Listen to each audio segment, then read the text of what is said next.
Hello and welcome to Priyag Career Institute's English class. Yeah, video learn to write and speak essential English step by step के लिए है। इस video में हम can say संबंधित active और passive voice में हिंदी के सेंटेंसेस को सीधा इंग्लिश में ट्रांसलेट करना सीखेंगे। आइए सबसे पहले इनके फॉर्मूलाज को हम समझते हैं, रूल्स को समझते हैं और उसके बाद सेंटेंसेस को ट्रांसलेट करते हैं। सबसे पहले एक्टिव वॉइस में subject plus can plus first form of the verb plus object या सेंटेंस या फॉर्मूला उन सेंटेंसेस के लिए जिनके लास्ट में सकता है, सकती है, सकते हैं, सकता हूँ आता है, उन सेंटेंसेस को ट्रांसलेट करने के लिए ये फॉर्मूला यूज़ किया जाता है। Subject plus can have plus third form of the verb plus object, शायद प्लस चुका हो, चुकी हो, चुके हों, ऐसे सेंटेंसेस को ट्रांसलेट करने के लिए can have plus third form का यूज़ किया जाता है, मिस इस पूरे फॉर्मूला का यूज़ किया जाता है। ऐसे सेंटेंसेस जिनमें subject plus could plus first form of the verb plus object सका, सकी, सके, इसमें यूजुअली एक बार के एक्शन के विषय में बात करते हैं, यानी ये पास्ट इंडेफिनिट टेंस की तरह होता है। तो पास्ट इंडेफिनिट टेंस की तरह ही इसको हम यूज़ करते हैं। सका, सकी, सके, जैसे कल वह पानी कल वह पत्र लिख सका, इस तरह से सका, सकी, सके, वह जा सका, पत्र लिख सका, पढ़ सका, बैठ सका, पहुंच सका, टाइम से पहुंच सका। तो ऐसे सेंटेंसेस के लिए could plus first form of the verb की ज़रूरत होती है या इससे सेंटेंस ट्रांसलेट करते हैं। परफेक्ट टेंस में होता है subject plus could have plus third form of the verb. इसमें सकता था, सकती थी, सकते थे, यानी कि सकता था यानी एबिलिटी, योग्यता थी, लेकिन इसके बाद भी किया नहीं गया, ये कहने के लिए ये सकता था, सकती थी। जब हम कहते सकता था, सकती थी, इसका मतलब है कि योग्यता या टाइम या एबिलिटी थी, लेकिन वह काम किया नहीं गया। Subject plus could plus first form of the verb का मतलब है सकते हो, सकती हो। मतलब किसी को डांट डपट करने के लिए जैसा कि माइट के साथ यूज़ किया गया, वैसे ही यहाँ इतनी देर से टाइम ख़राब कर रहे हो, पढ़ भी सकते हो, इधर उधर खेल रहे हो, कुछ काम भी कर सकते हो, घर में कोई हाथ बटा सकते हो, इस तरह से कहने के लिए हम ये फॉर्मूला यूज़ करते हैं। सब्जेक्ट फिर could plus subject plus first form of the verb plus object. तो क्या प्लस सकता हो, क्या प्लस सकते हो, ये मतलब ये बेशक होता तो ये कुड यानी कि पास्ट टेंस में है, लेकिन इसके बाद भी विनम्रता से हम कोई बात परमिशन लेने के लिए या विनम्रता से कोई बात करने के लिए हम यहाँ कुड लगा करके यूज़ करते हैं, लेकिन ये इसका अर्थ प्रेजेंट में ही लगाया जाता है। अब बात करते हैं पैसिव वॉइस के सेंटेंसेस की। ये पैसिव वॉइस में है सेंटेंसेस और ये एक ही एक्सरसाइज में और एक ही लेसन में दोनों प्रकार के सेंटेंसेस लिए गए हैं। इसमें सबसे पहले है subject plus can be. Actually active में कैन प्लस फर्स्ट फॉर्म होता है और पैसिव में can be plus third form होता है। तो इसमें can be plus third form में subject plus can be plus third form, चूँकि पैसिव वॉइस में हमेशा थर्ड फॉर्म ही होता है, तो उस दृष्टि से can be plus third form. Passive voice में हमेशा बिना बी के पैसिव वॉइस नहीं बनाया जा सकता और बिना थर्ड फॉर्म के भी पैसिव वॉइस नहीं बनाया जा सकता। तो पैसिव वॉइस का मतलब बी आएगा ही आएगा किसी न किसी तरह से और थर्ड फॉर्म आएगा ही आएगा। वही चीज़ इसमें बढ़ गई है, बाकी सब कुछ एक्टिव जैसा ही रहता है। तो subject plus can be plus third form of the verb जा सकता है, या थोड़ी सी लैंग्वेज चेंज हो जाती है हिंदी में पैसिव वॉइस में, तो जा सकता है, जा सकती है, जा सकते, जैसे कि पेन बेचा जा सकता है, पेन खरीदा जा सकता है, अखबार मंगाया जा सकता है, अखबार लाया जा सकता है, अखबार फेंका जा सकता है, अखबार छापा जा सकता है, ऐसे। Subject plus can have been plus third form of the verb plus object, शायद जा चुका हो, जा चुकी हो, जा चुके हो, जैसे खाना खाया जा चुका हो, शायद पत्र पढ़ा जा चुका हो, शायद सामान पैक किया जा चुका हो, शायद पुस्तक पढ़ी जा चुकी हो, शायद पत्र फेंका जा चुका हो। तो यह जा चुका हो में जा का मतलब जाना से यानी गो से नहीं होता है, लेकिन सिर्फ ये हिंदी का एक तरीका है जिसमें हम पैसिव वॉइस में जा शब्द लगा लेते हैं। इसी तरह से subject plus could be plus third form of the verb plus object, जा सका, जा सकी, जा सके, जैसे पत्र पढ़ा जा सका, सामान पैक किया जा सका, कमरा साफ किया जा सका, मेहमानों को बुलाया जा सका, इस तरह से। इसी तरह से could have been plus third form of the verb plus object, जा सकता था, जा सकती थी, जा सकते थे, जैसे कि सामान पैक किया जा सकता था, चोरों को पकड़ा जा सकता था, पुलिस भेजी जा सकती थी, पत्र लिखा जा सकता था, इस तरह से। Could plus subject be plus third form plus object क्या प्लस जा सकता है, यानी क्या खाना खाया जा सकता है, या क्या आपको कहीं भेजा जा सकता है, क्या आपका नाम लिया जा सकता है, क्या आपसे कोई निवेदन किया जा सकता है, क्या आपसे एक बात पूछी जा सकती है। इस तरह से विनम्रता पूर्वक कोई आज्ञा लेने या मांगने के लिए could plus subject plus be plus third form of the verb का यूज़ करते हैं। यहाँ पर देखिए ये सभी सेंटेंसेस कैन के हैं, तो थोड़ा सा हमको यह भी पता होना चाहिए कि कैन और में क्या अंतर होता है। में या तो हम कोई विश प्रकट करने के लिए, कोई इच्छा प्रकट करने के लिए, या फिर कोई विश प्रकट करने के लिए, या फिर कोई प्रार्थना करने के लिए, या फिर परमिशन मांगने के लिए, या फिर परमिशन देने के लिए, या फिर संभावना व्यक्त करने के लिए, ऐसे अर्थों में मे का प्रयोग होता है। हिंदी में मे के लास्ट में भी सकता है, सकती है, सकते हैं आता है, और कैन के लास्ट में भी सकता है, सकती है, सकते हैं, सकता हूँ आता है। लेकिन मे का उपयोग सिर्फ जो है संभावना व्यक्त करने के लिए, फिर से सुन लीजिए, संभावना व्यक्त करने के लिए मे का प्रयोग किया जा सकता है।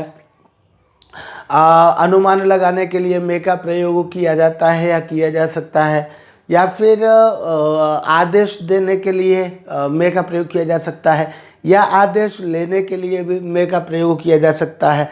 प्रार्थना करने के लिए मे का, जैसे भगवान करे तुम अमीर आदमी बनो, वो चीज़ इसमें नहीं हो सकती, कैन के साथ ये नहीं हो सकता। तो आदेश देने के लिए, आदेश लेने के लिए भी हो सकता है मे का प्रयोग। तो मैं उस तरह से संभावना व्यक्त करने के लिए, विश प्रकट करने के लिए, अनुमान लगाने के लिए, तो जो काम में से होता है वो काम कैन से नहीं होता।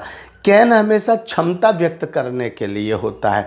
जहाँ में से संभावना व्यक्त करते हैं कि पता नहीं है, पक्का नहीं पता, लेकिन ऐसा काम होने की संभावना है, ये कहना होता है, तो हम में का प्रयोग करते हैं। लेकिन जब हम ये कहते हैं हमारी ये सामर्थ्य है, हम यानी कैन से हम कैपेसिटी और अबिलिटी ये या फिर पावर हम ये व्यक्त करते हैं। हम ये करते हैं कि मैं मेरे अंदर इतनी क्षमता है या पावर है कि मैं हाथी को गिरा सकता हूँ, तो ये क्या है, ये मेरी शक्ति है। तो उस शक्ति को बताने के लिए मैं से नहीं बल्कि कैन से मैं इस बात को कहूँगा। इसी तरह से क्षमता, मैं अंग्रेजी पढ़ा सकता हूँ, ये मेरी क्षमता है। इसी तरह से इस कमरे में 20 बच्चे बैठ सकते हैं, ये इसकी क्षमता है। तो इसी तरह से मैं अंग्रेजी पढ़ा सकता हूँ, ये मेरी योग्यता है, और इस कमरे में 20 बच्चे बैठ सकते हैं, ये इसकी क्षमता है। तो इस तरह से हम कैन का, और कैन का जो इंग्लिश मीनिंग होता है वो होता है बी एबल टू, यानी कोई काम करने में सक्षम है, यानी इस तरह की क्षमता या योग्यता है। लेकिन मे का जो मतलब होता है, मे का मतलब होता है perhaps something will happen but I am not sure, कि शायद कोई चीज़ घटित होगी लेकिन मुझे श्योर नहीं हूँ, होगी ही होगी ऐसा मुझे, मैं श्योर नहीं हूँ। तो जहाँ मे का मतलब परहैप्स समथिंग विल हैपन, शायद कोई चीज़ घटित होगी, ये होता है मे का अर्थ। दूसरी तरफ कैन का अर्थ होता है आई है मीन्स सब्जेक्ट हैज़ कैपेसिटी और एबिलिटी, या सब्जेक्ट इज एबल टू, यानी सब्जेक्ट के अंदर ये काम करने की क्षमता है। तो इसलिए कैन का मतलब क्षमता, योग्यता और शक्ति का प्रदर्शन करने के लिए कैन का प्रयोग किया जाता है, और मे का प्रयोग संभावना व्यक्त करने के लिए, अनुमान व्यक्त करने के लिए, आज्ञा देने के लिए, आज्ञा लेने के लिए, या प्रार्थना करने के लिए, भगवान से प्रार्थना करने के लिए, उनके लिए किया जाता है। तो यहाँ इन दोनों का भी अर्थ मतलब डिफरेंस हम समझें। अगर मैं यहाँ कहता हूँ, अब हम सेंटेंस के ट्रांसलेट करने पर चलते हैं। अगर मैं कहता हूँ मैं सारे सवाल हल कर सकता हूँ, इसका मतलब मुझे पता है मैं इतना योग्य हूँ, मेरे पास इन सवालों को हल करने की योग्यता है, इसका मतलब ये हुआ। और मैं कहता हूँ कि I can solve all questions, मैं सारे सवाल हल कर सकता हूँ। सब्जेक्ट क्या है, मैं की अंग्रेजी आई, और उसके बाद फिर कर सकता हूँ, तो सकता हूँ कि अंग्रेजी कैन, हमने यहाँ कैन लगा दिया, सब्जेक्ट के बाद कैन, उसके बाद फिर first form of the verb, तो आई कैन सॉल्व, और फिर क्या है सॉल्व के बाद ऑब्जेक्ट, ऑब्जेक्ट क्या है ऑल क्वेश्चंस, तो I can solve all questions, मैं सारे सवाल हल कर सकता हूँ। इसी तरह से वह ये सभी एक्टिव वॉइस में 1 से लेकर के 6 तक एक्टिव वॉइस में है, आप देखते रहेंगे क्योंकि इनमें क्या है कि कौन कर सकता है, मैं कर सकता हूँ। जैसे इस सेंटेंस में ही कौन कर सकता है, मैं कर सकता हूँ, इसलिए यह सेंटेंस एक्टिव वॉइस में है। वह शायद पुस्तक खरीद चुका हो, इसमें यह संभावना व्यक्त करने के लिए है, तो ये संभावना कैन से भी हो जाती है और मे से भी हो जाती है, दोनों का अर्थ ये एक ही होता है और दोनों में से किसी को भी हम यूज़ कर सकते हैं। तो शायद प्लस चुका हो, चुकी हो, तो वह शायद, तो सब्जेक्ट कौन है, कौन पुस्तक खरीद चुका हो, वह, तो वह की इंग्लिश ही, तो हमने यहाँ ही लिख दिया। उसके बाद कैन हैव, तो कैन हैव, उसके बाद third form of the verb, तो third form of the verb क्या है, खरीदना, खरीदना की इंग्लिश बाय, बाय की थर्ड फॉर्म बॉट, तो ही कैन हैव बॉट, क्या बॉट कर चुका हो, ए बुक, तो he can have bought a book, वह शायद पुस्तक खरीद चुका हो, he can have bought a book. इसी तरह से तुम केवल एक ही पुस्तक खरीद सके, तो पास्ट का सेंस हो गया, कुड, सका, सकी, सके, subject plus could plus first form of the verb, तो सब्जेक्ट यू, फिर कुड, उसके बाद first form of the verb, you could bye, फिर क्या खरीद सके, ओनली 1 बुक, केवल एक ही पुस्तक, तो you could by only 1 book. इसी तरह से वह कुछ भी कर सकता था, तो सकता था subject plus could have plus third form of the verb, तो सब्जेक्ट क्या है वह की इंग्लिश ही के बाद क्या लिखना है, कुड हैव यहाँ लिख दिया। उसके बाद third form of the verb, तो वर्ब क्या है इसमें, करना, कर सकता था, तो करना, करना की इंग्लिश डू, और डू की थर्ड फॉर्म डन, तो ही कुड हैव डन। फिर क्या कर सकता था, कुछ भी, तो anything, he could have done anything, वह कुछ भी कर सकता था, he could have done anything, ठीक है, वह कुछ भी कर सकता था, he could have done anything.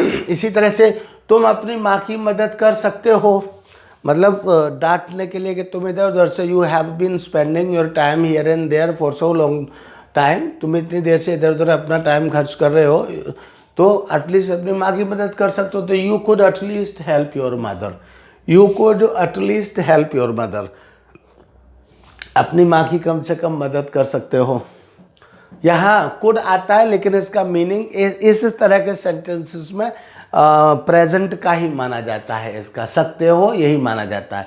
क्या मैं आपके साथ आ सकता हूँ, तो ये भी मतलब ये रिस्पेक्टिवली किसी की परमिशन लेने के लिए, तो could I come with you, क्या मैं आपके साथ आ सकता हूँ, could I come with you, यानी कुड का मतलब कैन की तरह ही प्रेजेंट में भी लगाया जाता है, बेशक उसका मतलब कुड पास्ट टेंस में होता है, कुड का मतलब होता है वॉज एबल टू, तो ये पास्ट टेंस में भी यूज़ होता है, लेकिन ये प्रेजेंट के लिए भी यूज़ होता है।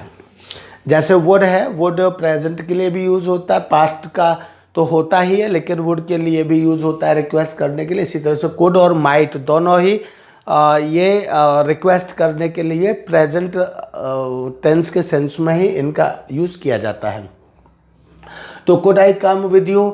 इसी तरह से यह तथ्य छिपाया जा सकता है, अब ये क्या है, यह तथ्य छिपाया जा सकता है, कौन छिपा सकता है इस तथ्य को, नहीं पता, तो इसलिए यह सेंटेंस किस में हो गया, पैसिव वॉइस में हो गया।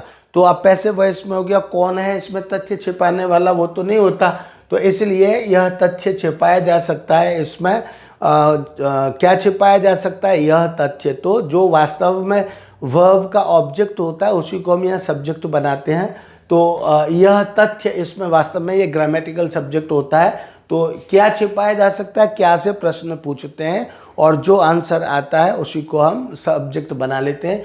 तो क्या छिपाया जा सकता है, यह तथ्य, तो यह तथ्य को हमने सब्जेक्ट बना लिया, दिस फैक्ट, यह तथ्य की इंग्लिश दिस फैक्ट, और दिस फैक्ट के बाद क्या है, फिर can be plus third form आएगा ही आएगा, क्योंकि बिना बी के कोई भी पैसिव वॉइस नहीं बन सकता, पैसिव वॉइस के लिए बी किसी न किसी फॉर्म में आएगा ही आएगा, और third form of the verb, तो और कैन के तो ये सेंटेंसेस है ही, तो कैन तो लगेगा ही लगेगा, तो दिस फैक्ट कैन बी, फिर third form of the verb, verb क्या है, छिपाना, छिपाना की इंग्लिश हाइड, और हाइड की थर्ड फॉर्म हिडन, तो यह तथ्य छिपाया जा सकता है, this fact can be hidden.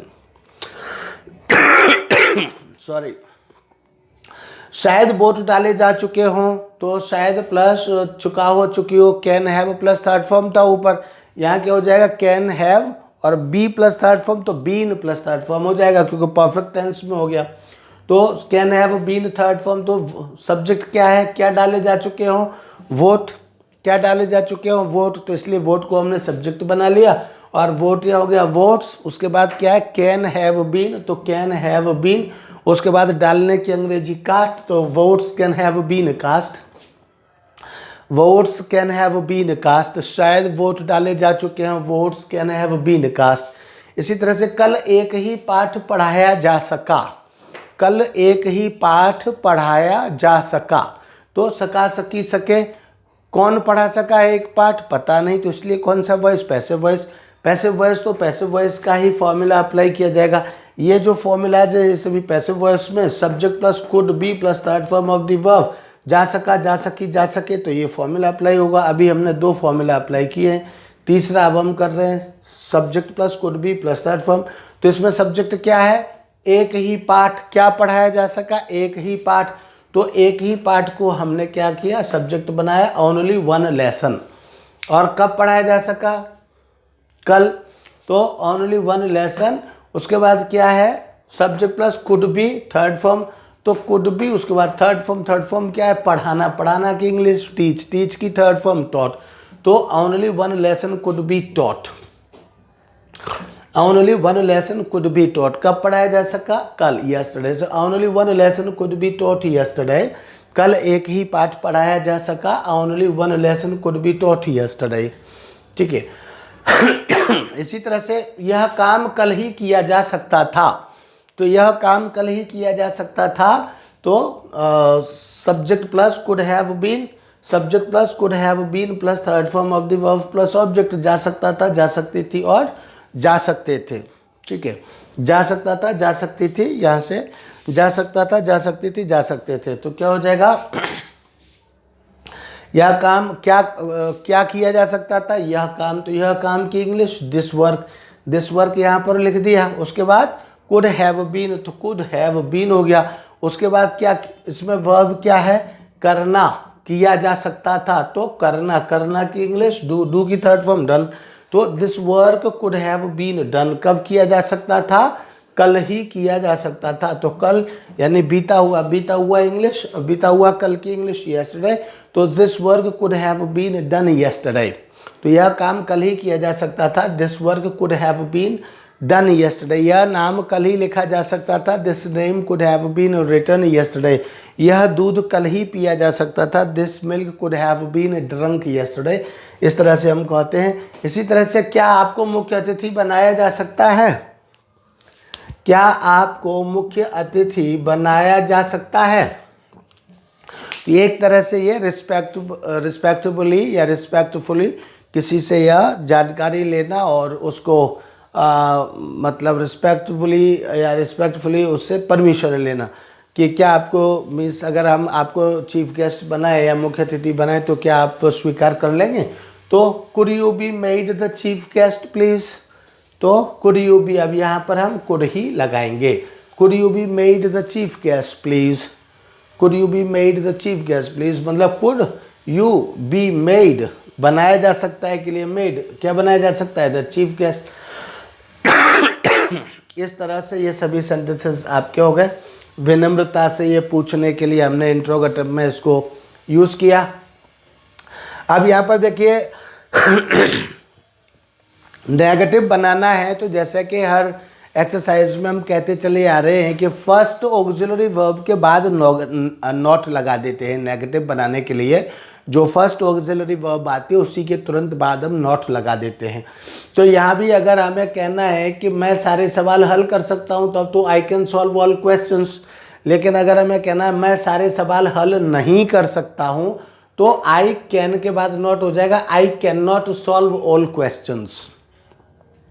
इसी तरह से क्या मैं सारे सवाल हल कर सकता हूँ, इंट्रोगेटिव अगर बनाना है इसको, क्या मैं सारे सवाल हल कर सकता हूँ, तो can I solve all questions, यानी कैन सब्जेक्ट से पहले चला जाता है और इसको हम सबसे पहले बोलते हैं, तो can I solve all questions और लास्ट में क्वेश्चन मार्क लिख देते हैं। तो क्या मैं सारे सवाल हल कर सकता हूँ? Can I solve all questions? इस तरह से हो जाता है। वह शायद पुस्तक खरीद चुका हो, वह शायद पुस्तक खरीद चुका हो। He can have bought a book, और शायद वह पुस्तक न खरीद चुका हो तो he can not have, can के बाद नॉट आ जाता है, he can not have bought a book, इस तरह से हो जाता है।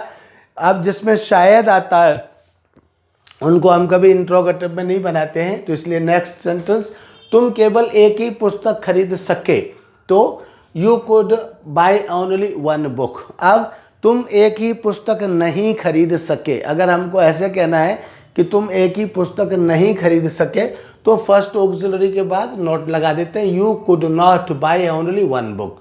यू कुड नॉट, यहाँ कुड और बाई के बीच में नॉट आ जाएगा, you could not buy only one book, you could not buy only one book, ये हो जाएगा।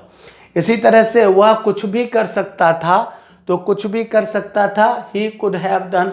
अच्छा, क्या तुम केवल एक ही पुस्तक खरीद सके, तो कुड पहले आ जाएगा, could you buy only one book, you could not buy only one book, और could you buy only one book, क्या तुम एक ही पुस्तक खरीद सके। वह कुछ भी कर सकता था, he could have done anything, और वह कुछ भी नहीं कर सकता था, तो he could not have done anything, he could not have done anything. और क्या वह कुछ भी कर सकता था, तो क्या से शुरू हो जाएगा, तब कुड पहले आ जाएगा, could he have done anything. क्या वह कुछ भी कर सकता था, तो could he have done anything, तब ऐसे हो जाएगा। तुम अपनी माँ की मदद कर सकते हो, you could at least help your mother, तुम अपनी माँ की मदद नहीं कर सकते, हालांकि ये नहीं बोला जाता ऐसे, लेकिन you could not at least help your mother. और क्या तुम अपनी माँ की मदद भी नहीं कर सकते हो, तो could you not help, could you at least not help your mother, could you not at least help your mother, ये हो जाएगा। क्या मैं आपके साथ आ सकता हूँ, could I come with you, क्या मैं आपके साथ नहीं आ सकता हूँ, तो could I not come with you, ऐसे हो जाएगा। यह तथ्य छिपाया जा सकता है, तो this fact can be hidden, और यह तथ्य छिपाया नहीं जा सकता है, तो this fact can not be hidden, यह तथ्य छिपाया नहीं जा सकता है, this fact can not be hidden.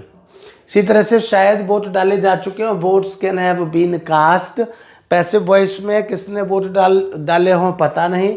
इसी तरह से शायद वोट न डाले जा चुके हों, तो इसको नेगेटिव बनाएंगे, न डाले जा चुके हो, तो votes can not have been cast, शायद वोट न डाले जा चुके हों, votes can not have been cast. इसी तरह से कल एक ही पाठ पढ़ाया जा सका, only one lesson could be taught yesterday, और केवल एक ही पाठ या एक भी पाठ नहीं पढ़ाया जा सका, तो यहाँ ओनली की जगह even one lesson could not be, यानी कुड के बाद नॉट आ जाएगा, could not be taught yesterday, even one lesson could not be taught yesterday हो जाएगा। यह काम कल ही किया जा सकता था, this work could have been done yesterday, और यह काम कल नहीं किया जा सकता था, तो this work could not have been done yesterday. और क्या यह काम कल किया जा सकता था, तो could this work have been done yesterday, ऐसे हो जाएगा, could this work have been done yesterday. इसी तरह से अगर यह मैंने कल एक ही पाठ पढ़ाया जा सका, only one lesson could be taught yesterday, एक ही पाठ नहीं पढ़ाया जा सका, तो ओनली या even one lesson could not be taught yesterday. और क्या केवल एक ही पाठ पढ़ाया जा सका, तो could only one lesson be taught yesterday, इस तरह से ये हो जाएगा। और ये तो इंट्रोगेटिव में है ही है, और अगर इसको नेगेटिव बनाएंगे तो could you not be, could you, या यू और बी के बीच में नॉट आ जाएगा, क्योंकि पहली ऑक्सिलरी वर्ब तो सब्जेक्ट से पहले हमने लिखी दी है, पहली ऑक्सिलरी वर्ब के बाद हम नॉट लगाते हैं, तो could you not be made the chief guest please, इस तरह से ये सेंटेंस हो जाएगा। तो इस तरह से आपने कैन से संबंधित सेंटेंसेस को हिंदी से इंग्लिश में ट्रांसलेट करना सीखा, इनकी प्रैक्टिस करिए, और बहुत जल्दी ही तुरंत ही बहुत जल्दी फास्ट मैं इसकी दूसरी वीडियो आपको दूंगा, और तब तक इसकी प्रैक्टिस करिए। Thank you, bye bye.